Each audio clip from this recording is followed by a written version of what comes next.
All right, what's up everyone? I'm here with Nick, and if you're watching this video, it's probably because you're interested in all things mortgage, loans, and basically buying a house. So Nick here runs a small team in Scottsdale. He's been in the business for about 7 years now. Yes, sir. And he's the guy. He's my guy, he's my right-hand man. He's the one who helps me with everything. And today, the goal is to get you to have an understanding of no matter where you're at in the home buying journey, whether it's your first home, your 10th home, and you have no idea by the time you're done with this video, you will have a better understanding on the programs that are out there. So, yes, sir. That's the goal. All right, so let's get right to it. So very, very basic question. If somebody's watching this and they have no idea where to start in the home buying process, what do you think is the first step that they should take?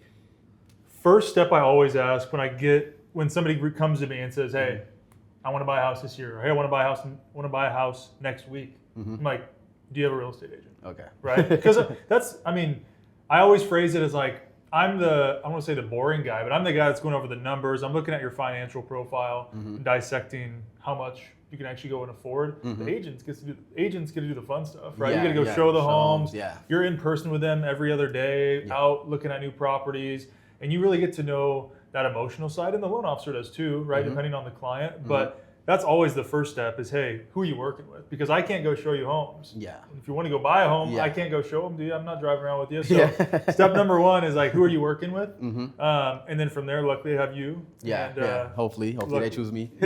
Someone to refer out to go have them show properties. So that's always step number one. Okay. Right. And then after step one, assuming that, hey, they do have a real estate agent, right?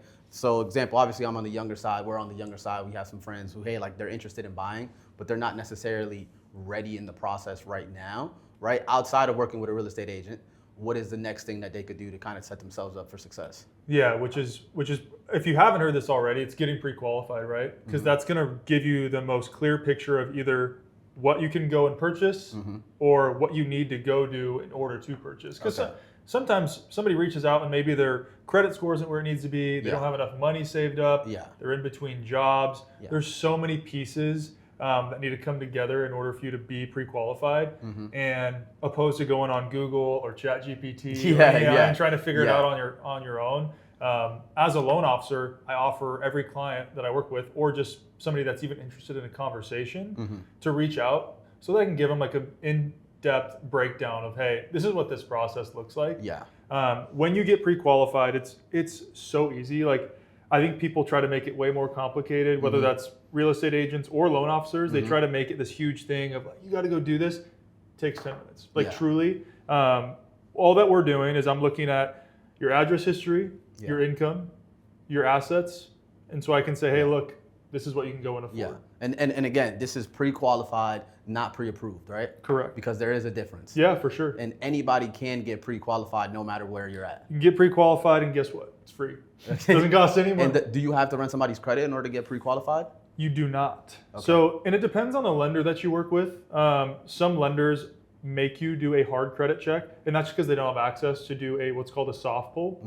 Soft pull is just doing a credit check without having it be a hard hit on your scores. So it still gives you all their scores. Perfect. And it still gives you all their liabilities. The only downside is when doing a soft check, sometimes it won't pull in maybe a credit card, the payment that you have. So it's better. I will say it's better to do a hard credit check.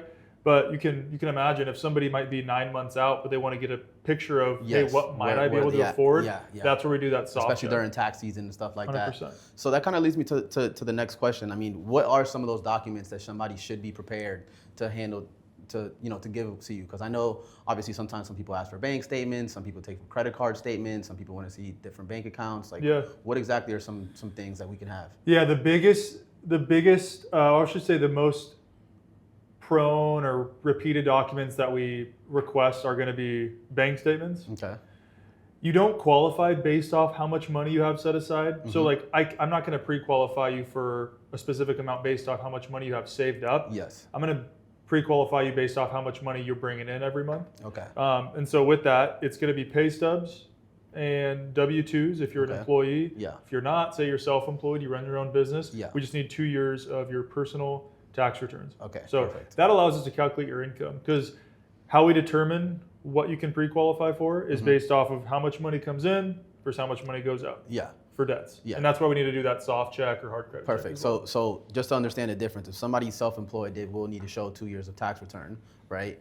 And I know there's different options like bank statement loans and stuff like that, but they're obviously at a higher interest rate. And then for a person who's normal employee at a job, they can only come in with a pay stub, or do they also need to show bank statements? Do they also need to show tax returns? They also need to show tax returns. I would say 99% of the time you have to have your taxes filed or extended. Okay. Basically, as a lender, we want to make sure you're in good standing with the IRS. So if you're behind on your taxes, you don't want that's to a owe problem. them a bunch of money. So you definitely want to have those filed or in the process of being filed or again extended. Okay. You made a good point though on the self-employed income, which is a lot of people ask like, why do I need to show 2 years of self-employed income? Yeah. When we're looking at qualifying you, lenders are always looking at things worst case. Okay. It's all risk based. Yes, And yes, so yeah, of course. if you just started your own business, right, and you've never filed a personal tax return, we don't know how your business is going to do, right? Which is why we need those 2 years. Right. Because if you go in, you start a new business, there's nothing to show for it, we can't lend you money because you have no history of proof of income. Okay. So that's why if you're a W-2 employee, it sounds weird, but we can go direct to an employer and say, hey, is Derek working with you, and is he a full-time employee? And if they say yes, if you were self-employed for 2 years before that, we don't care because we're just looking at you're your looking current at right now. No, that makes perfect sense. So that kind of leads me into transition, because I did want to talk a little bit about, you said, hey, look, if somebody's looking to buy 9 months from now, right? Like the process starts now.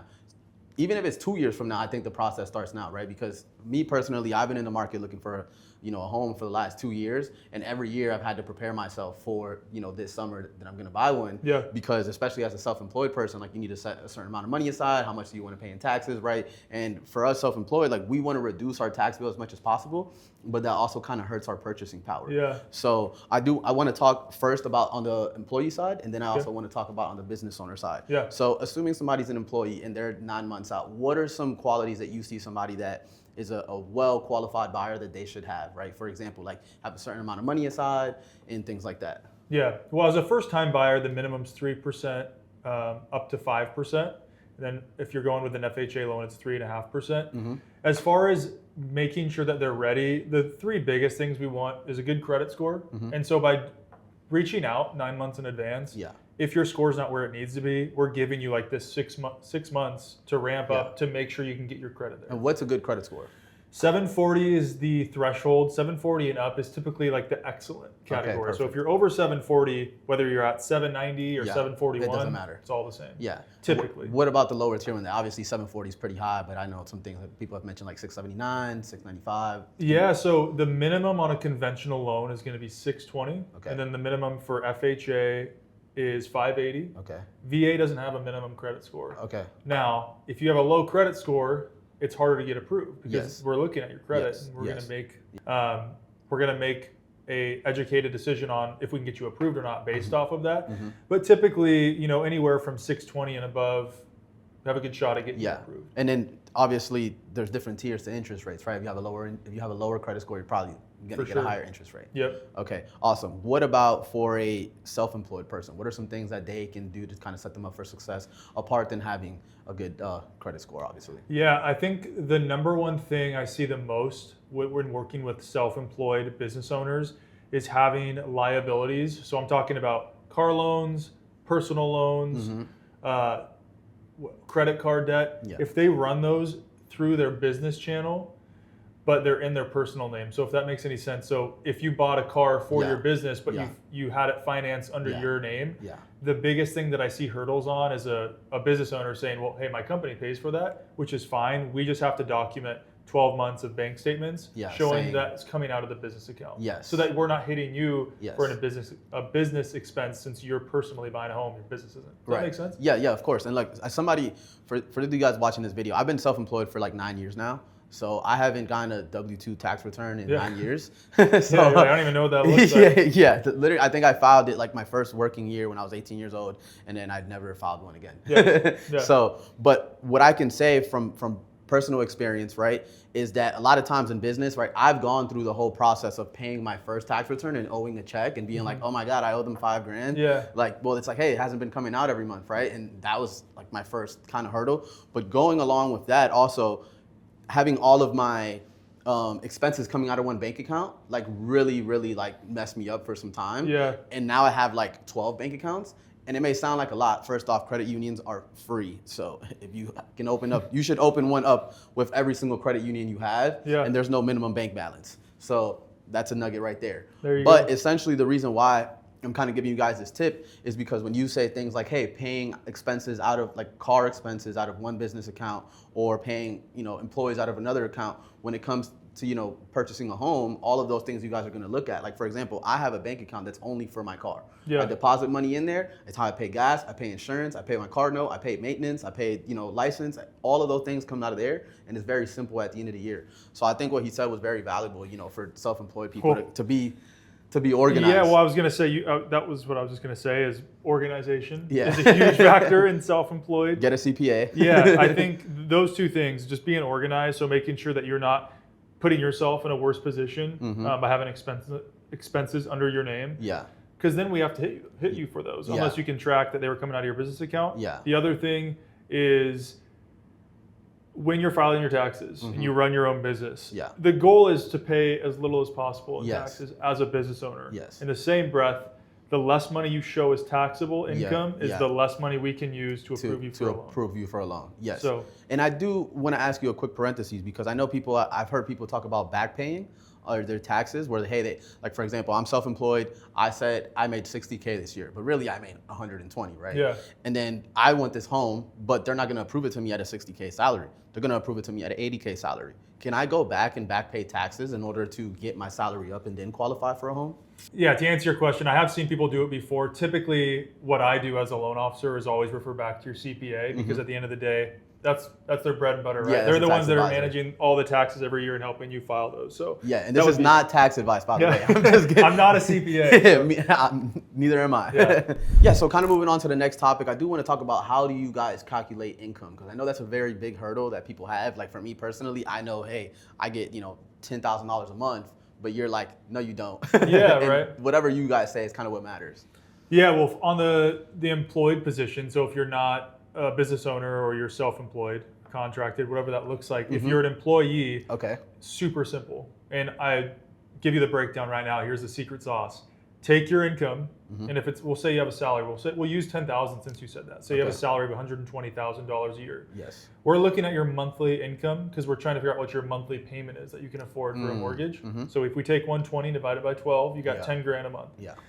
Depending on the loan product, we'll use 50% because that's like a good threshold. So Okay. if you bring in $10,000 a month, you can afford, Derek will say, you can afford a $5,000 mortgage payment. Yes. We got to that number by taking 10,000 and using Yes. 50% of your income. Yes. So $5,000 a month is what your max mortgage could pay. Your max mortgage payment could be. Yes.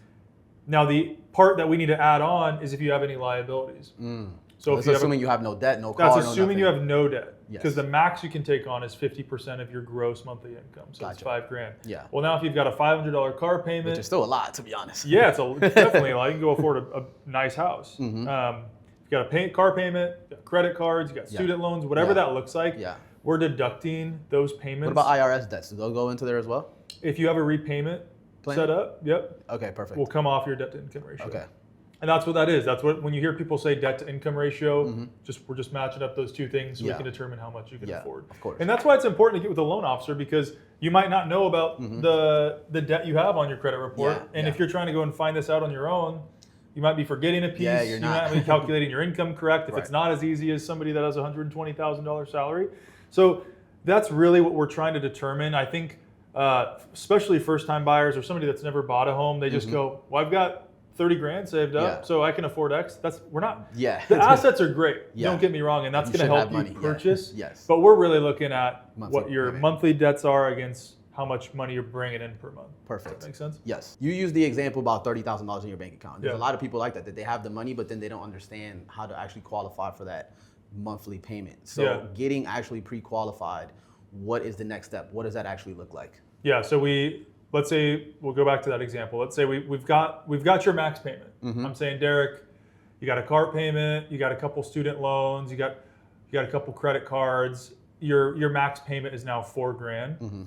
As a loan officer, we like to reverse engineer and say, hey, this is your max, it's $4,000. what could you go buy? What's the sales price Yeah. with today's given rates? Yeah. That's going to match up to a $4,000 payment. Now, you Gotcha. might say, Nick, I do not want a $4,000 house payment. Yeah. I don't want to take on that kind of payment every month. Yeah. I don't want to be house broke. And I would say, all right, well then and that's where we have that conversation, why it's good to have that dialogue Right. early on. Yeah. So you can say, I want to be closer to $3,200. And I'm like, Yeah. okay.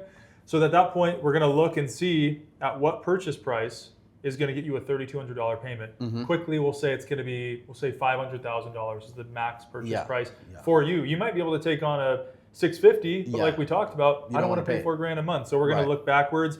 And that's why it's so important to have those convos, because then I can go back to you as the agent and say, hey, I talked to John. He wants to be at $3,200. Yeah. He's qualified up to $650, so you can still send him homes at around $600 or $575. Yeah. He's probably going to want to be closer to $500 to be comfortable. Right. Then that's where the relationship between the loan officer and the real estate agent has to be, tight because there's conversation. It's a lot of communication, Yeah, especially if you go out. Say you send we'll say John, you sent John 3 homes. He goes out and he's like, this is the one, Derek. And they got 2 offers coming in on the same property. Yeah. You need to be able to pick up the phone and say, Nick, we got to get this offer in. Send John the payment for this specific home. Yeah. Because the taxes are different on every home. Yes. HOAs are different on every home. Yes.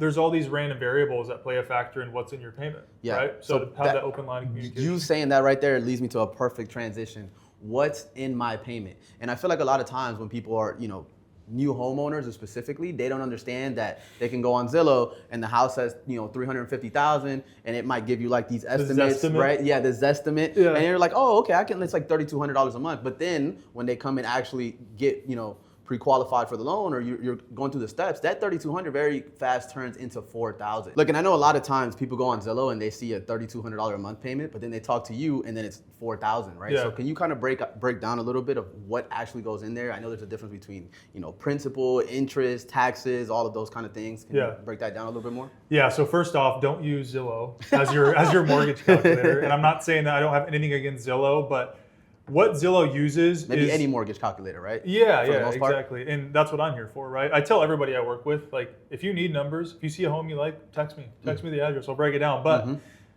Zillow uses like the most cookie cutter buyer information to spit out a payment. And what they use is best case scenarios, of course, 780 credit, 20% down on a conventional loan. And not everyone has 20% down. And the lowest interest rate possible. The lowest interest rate. And so what you're seeing in that payment is strictly principal and interest, 20% off the purchase price you're looking at. Which is a lot. So principal and interest, if you're not familiar, is essentially the money, principal is the money you're paying back on the loan you borrowed. So if you borrowed a $600,000 loan, that principal in your payment is paying back that $600,000. Right. The interest is obvious if you don't know what interest is. It's the money, it's the cost of borrowing that $600,000. So you have a breakdown of principal and interest in your mortgage payment. Perfect. That's it.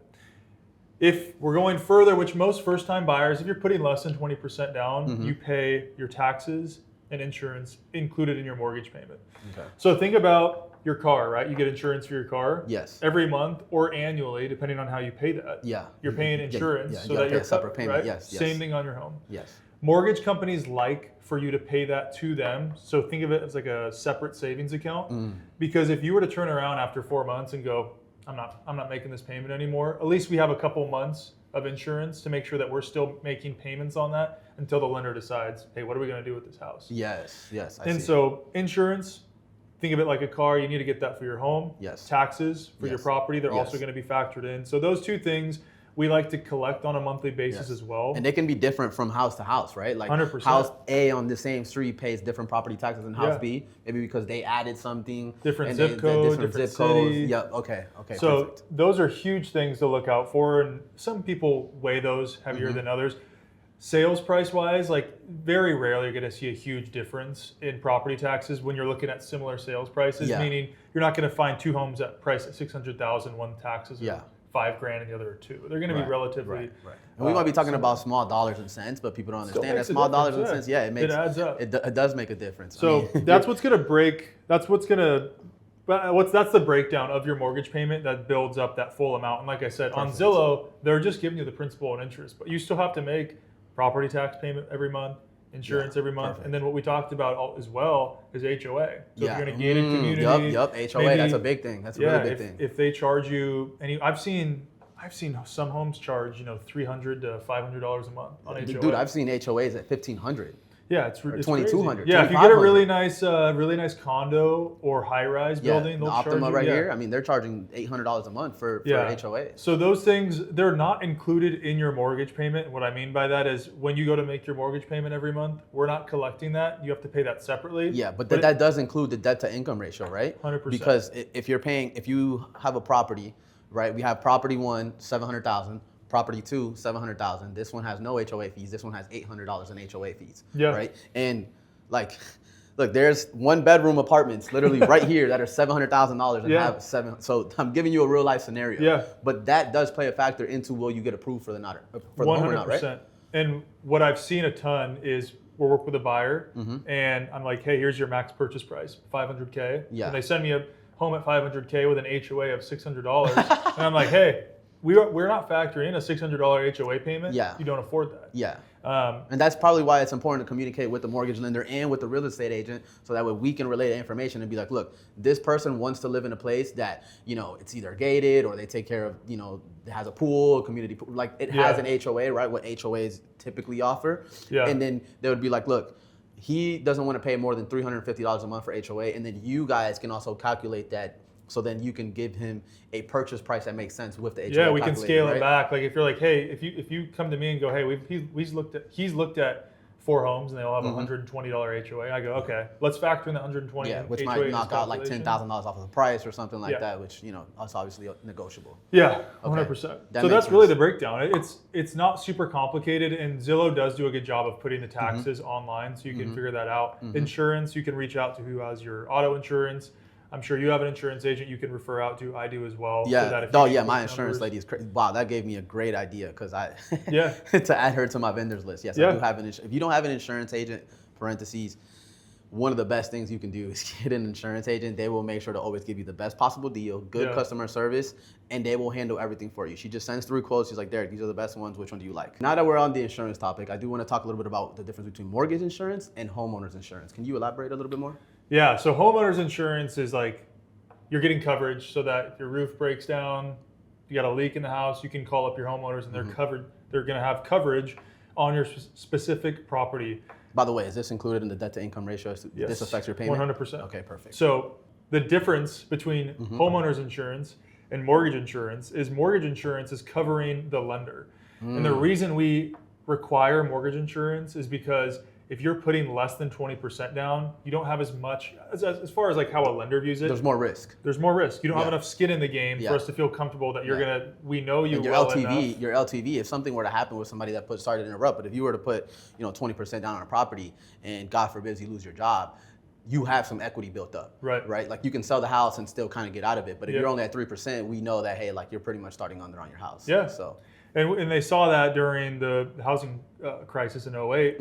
People were upside down on their mortgage, and a lot of these banks or lenders, closed down shop because they didn't look at all these guidelines that are now in place now. So the mortgage insurance is really there if you put less than 20% down. Okay. Luckily, if you work with me and Derek, I've got a program for you to put down 10% instead of 20.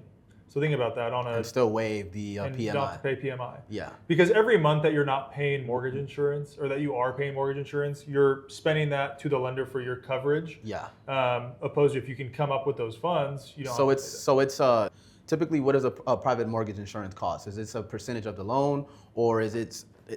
Can I think of it as like, hey, if I'm paying $100 for this, it's kind of like $100 that's just kind of going into waste into an escrow account to protect the mortgage lender, right? I'm assuming. Yeah. Yeah, so it depends. It is a percentage of the loan depending on the loan you get. So for conventional loans, they go off of your credit score. Okay.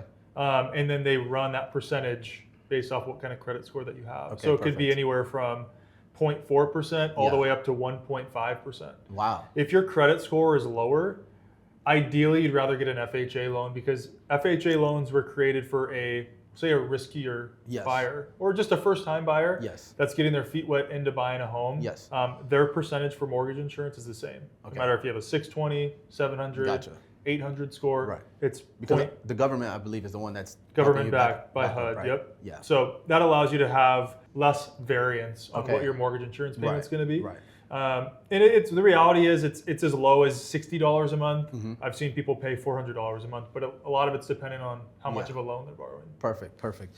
Cool, awesome. So with that being said, I do want to talk about now, get into some nitty gritty details as far as in the different loan types and options, right? Because if somebody's watching this and we're 20, I don't know how many minutes we're into the video, but they've got all the information. They know, hey, Derek, I want to work with Derek as my real estate agent. Nick is my guy. I'm gonna, I know I want to buy a home either today or 6 months from now or 2 years from now, and they've got all of the steps for success, right? But they get to the actual bread and butter of the loan programs, where they go, hey, I don't know if I want an FHA, if I want a conventional, what do I want to do, what are my options? I know that we have, buy down programs, things like that. So I do want to talk about all of those aspects kind of one by one and all of the different programs that you offer. So let's start off with number one, FHA. Can you give us more information about FHA? Who should it be for? How do you qualify? And again, we don't have to get into the nitty gritty details, but just a brief overview for somebody that's maybe watching this and is not sure. Yeah, the basics of FHA guidelines and how to qualify. The minimum credit score is 580. Down payment's 3.5%. Here's the cool part. In Arizona specifically, there are so many down payment assistance programs available where that 3.5% that you have to come up with, say on a $400,000 home, that's $14,000. Right. That can be covered. So 3.5% is the minimum down that you need to buy a home on an FHA loan. But you can get down payment assistance to cover that full amount to where you don't have to come up with any money. What's a typical down payment assistance account? What's a typical down payment assistance amount? Because I've seen them anywhere from $5,000, $10,000, $15,000, $20,000. Yeah, so you can go upwards of $25,000. The reality is it's all going to be based off of your sales price. And so that 3.5% comes off of whatever the home price is that you're looking to buy. So it could range anywhere, like we said, $15,000 to $25,000. That's going to cover your entire down payment. Now, if you attach that to seller concessions, which I'm sure you can go into detail on. Yes. We're seeing home buyers right now in the market that we're in come out of pocket to purchase a home with $2,000. $2,000. And to me, that's going to allow you to keep money in your savings, whether you're just learning how to start saving up, or you've just got to a part in life where you're able to save up. You know, whether that's because you paid off debt or you lowered your rent so that you can pocket the rest of that money you were paying earlier. I want buyers to be able to get into their home and not feel stressed and go, okay, I got to start worrying about where my first payment's going to come from. It's like, hey, I've already had to pay rent every single month. So if I can just get you in a home for less than $5,000 paying around the same, or maybe even extra $100 or $200, but now it's yours, right? You own it, you're building some equity. Like the point is to get some skin in the game. And it feels like, Arizona is one of those states that they want people to get skin in the game. They want people to be a homeowner. So they've got all of, these grants and programs and stuff that kind of allow you to do that. And then can you talk a little bit more about, mortgage rebates programs that I know that you guys have? Because you as the lender specifically have access to programs that maybe other lenders don't have, right? Yeah, definitely. So the biggest ones, especially for first-time buyers, is just giving you lender credits.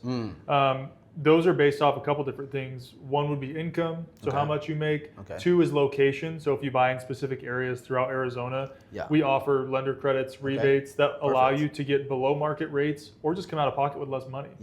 And those are huge advantages in this market because affordability is the number one thing that first-time buyers are looking at. So to be able to lower your payment, or again, or just keep it the same. Not keep it the same and come up with less money, just depending on who you're talking to and what's important to them. But we have so many connections throughout the valley and outside of Arizona that allow us to offer these kind of programs to get buyers into their home with less stress, less money out of pocket, so that later on down the road when rates drop, you can refinance. Cool. That's awesome. That's awesome. So what about a little bit more about on the conventional side? Do you think, does that program still work well for a first-time home buyer? Because it's pretty much just more based off of how much money you're willing to put down, right? For sure. I think conventional loans and FHA loans are both great products. I think FHA loans over the last 5 to 7 years have gotten titled the first-time buyer loan, which the reality is a lot of first-time buyers do go with an FHA loan, but conventional loans are great for first-time buyers too. A lot of people probably don't know this, but you can put less money down as a first-time buyer on a conventional loan than an FHA loan. So I've talked to a lot of agents that think the minimum is 5% on a conventional. It's actually 3%. So if you could buy, as a first-time buyer, you could go and buy an $800,000 home with 3% down. So it's really nice. The only difference, again, going back on the conventional guidelines, is the minimum credit score is higher, 620. And then the mortgage insurance is calculated based off your credit score. So With both of those things taken into account, typically we see buyers with a higher credit score use conventional loans opposed to FHA loans, just because you have less money down, and the mortgage insurance is typically less if you have a good credit score. Yeah. So. Okay. That makes sense. And kind of transition. One of my best friends is in the military. And I know that he's already purchased 2 homes with his VA loan. Yeah. And he's like, yeah, bro, I come out of pocket like nothing, maybe $1,500. Yeah. So can you elaborate more on VA loan and like, I don't understand why all military don't take advantage of it. So, I mean, where are scenarios like that somebody should use it, or what are some of the guidelines that they can expect? Yeah, the benefit of a VA loan, we just talked about mortgage insurance. You have no mortgage insurance using a VA loan. Right. So if we're talking about conventional versus VA, which unfortunately, if you're watching this, you're not a veteran. You don't have a choice. You got to yeah. No mortgage insurance on a VA loan, so that could save you $200 right there. And then the other benefit is you can finance it 100%. Nice. So you don't have to put any money down typically. So for VA loans, they go off entitlement. So if you were to go buy a home and use your VA loan and you wanted to buy another one, one, it has to be a primary residence. So you'd have to purchase your new home as a primary residence. And if you're trying to use another VA loan, you have to pay off the old loan, right? You either have to pay it off, or you would have less entitlement. So you might have to come up with some funds where you wouldn't be able to finance again at 100%. Right. But the huge benefit is no money out of pocket, and typically VA loans have lower monthly payments because the rates are very competitive and you have no mortgage. When you move on a home, so for example, a lot of people are stationed, like they might come here, to the Air Force base, right? And they might buy a home, but they might only be here for a year, 2 years, or 3 years.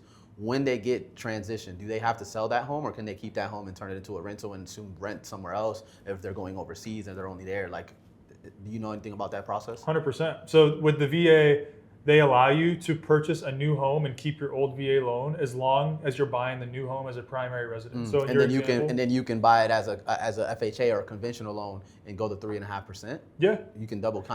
You can totally the reality is it's all about what's going to make the most sense for your scenario. Like in that example, they already have a VA loan and they want to use their VA benefit or entitlement again. Because they've already used some of it on that first purchase, the entitlement comes down. So you might not be able to buy another home for 100%. Yes. The only way you'd be able to do that is if you sold that home and that VA loan is gone. So basically, to kind of wrap this up, if you were smart and you can afford a $400,000 home wherever you're at, you should probably get one for like $270.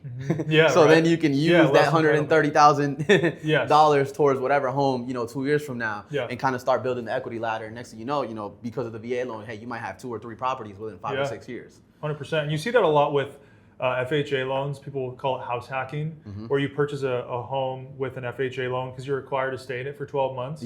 But it allows you to put 3.5% down. And you can only, same with VA, because they're government-backed loans, you can only use those to purchase a primary residence. So what's really popular right now is you buy a home with an FHA loan, allows you to put 3.5% down, you live in it for a year, then you turn around and buy a new primary residence with another FHA loan. And people will do that. It's called house hacking. Cycle. And then you would just have to rent out, obviously, the other one. And then there is something that I've heard, if you rent the property, and let's say now the market has gone up and you're charging an extra $300 a month in rent, you can actually use that as income towards your next house, right? 100%. So it's like extra $3,600 a year. Perfect. Awesome.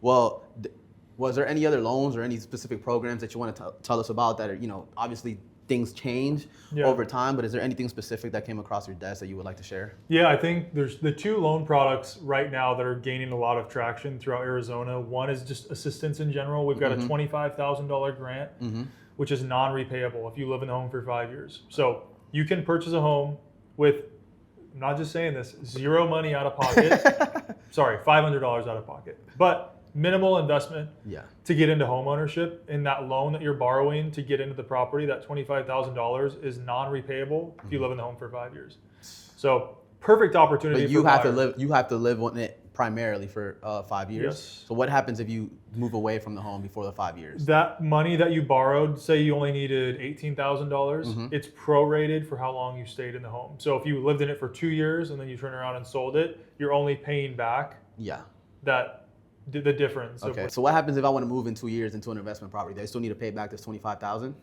No. So the reality is, as long as you own the home for 5 years, it's really going to be tailored to if you're selling it within that 5 years. Because then that money they gifted you or gave you a part of the grant has to be paid back. But as long as the mortgage is getting paid, everyone's happy. Awesome. So you turn around and do whatever you want with the property. But the reality is a program like that's going to open up a lot of opportunity for buyers right now, whether you just have a hard time saving up for the down payment or you need money to help bring your monthly payment down. That $25,000 can be used for both. Okay. So yeah, think about it. It is free money. Yeah, it is, right? As long as you stay in the property. The other program that is gaining a lot of traction is for doctors, dentists, CPAs, attorneys, architects. It's called a professionals loan.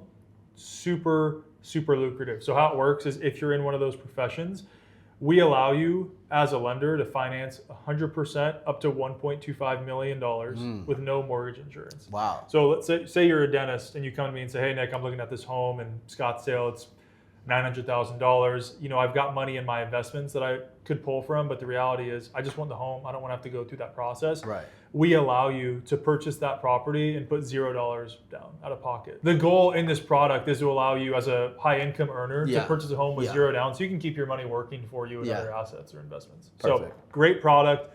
It also allows you to, like if you're in the market we're in now, if things start to heat up and we're in a scenario where there's multiple offers coming in, you can continue to keep increasing your offer because your down payment isn't going to increase. Right. So that's a great that's great awesome. program. No, that's awesome. As you guys can see, there's a lot of different loan options, and apart from there, I know there's at least another 15 or 20 more. Yeah. But or 30. Yeah. Or 40, yeah. But the whole point is that you have to reach out to somebody like me, right? They can then connect you with somebody like Nick, so you guys can see your options. And the goal of this video is obviously it's tailored more towards first-time home buyers, but I feel like there's a little bit of value for everybody. Yeah. But you have to get started today in order to have success for tomorrow. And I feel like a lot of people just don't. They want to buy a home, and from the moment that they decide that they want to buy a home till it actually physically happens, it is very rare that it happens in the same calendar year because they don't understand all of the things that they needed to have before they made that decision. So I feel like if you reach out to somebody before, and I know he's more than happy to do it, to get, just kind of the dice rolling, like I said, to get pre-qualified and be like, hey, look, I'm thinking about buying. It's March now or it's April, maybe next year. Can you kind of look at where I'm at? These are where, people don't like to share information about where they're at currently in life, but sometimes, we have to be open because that's what's going to lead us to get, the steps to success. Yeah. And talking to somebody like you who can kind of tell you like, look, this is where you're at here. And it doesn't mean that you're in a bad spot. It just means that this is the position that you're in right now. But let's take these steps to get you to a position of success. So 12 months from now, you can sit down, you can have all your documents, and you can say, hey, I'm ready to buy a home. Yeah. Yeah, I think the biggest issue that I've seen with people that do not do what you just said is they find a home they really like and they immediately want to get pre-qualified, and come to find out, had they just made the call 6 months before, everything would have been ready. Everything would have been ready. So getting a game plan is, if you don't do that, you're just guessing. Yeah. And like Derek said, it takes 15 minutes. Yeah. To just fill out an application and get an understanding of what you need to work on. You might not need to work on anything, and you have the understanding of, hey, I just got to keep doing the same thing for the next 6 months, and I'm ready to go. Yeah, and if you guys seen my videos online, that I've done on the whiteboards and my friend Marco and things like that, you'll notice that there's an option for everybody. Yeah, and being at a young age, there's 1-bedroom condos out here for $210,000, $205,000, $250,000, right? That will get you skin in the game. And like he said, there's programs that will allow you to come out of pocket $1,500, maybe $2,000. Yeah. Like that's just don't take a trip this year somewhere. Yeah, save the $2,000, buy a property, live in it for a year, and then now you've got a year of your life where you've kind of been building some equity and you've got your hands dirty in home ownership. So I think that it's very important for us to, as a generation, to kind of like take control and not wait till later. I feel like we've been putting things away. Like usually by 30, we would look at our parents and be like, oh, our parents, they got 3 kids, they got 2 houses, this and that, way back in the day. And obviously prices were a lot less, but also like incomes were a lot less. Yeah. And I'm a firm believer that if you want it, you can get it. And home ownership is something that doesn't have to be a dream. I don't think it should be the American dream. I think it should be a standard. Well, sweet, Derek, thank you. I appreciate you having me on here and talking, all the fun stuff, lender talk, financial talk. If you ever have any questions, you need help, you want to chat through a scenario, I'm your guy. And I'm honestly here to service, whether you're looking to buy a condo as a first-time buyer or you're buying your next investment property, you're buying a $2 million home in Paradise Valley. I'll cover everywhere. I also cover 44 states. So even if you're outside of Arizona, I can help you. Perfect.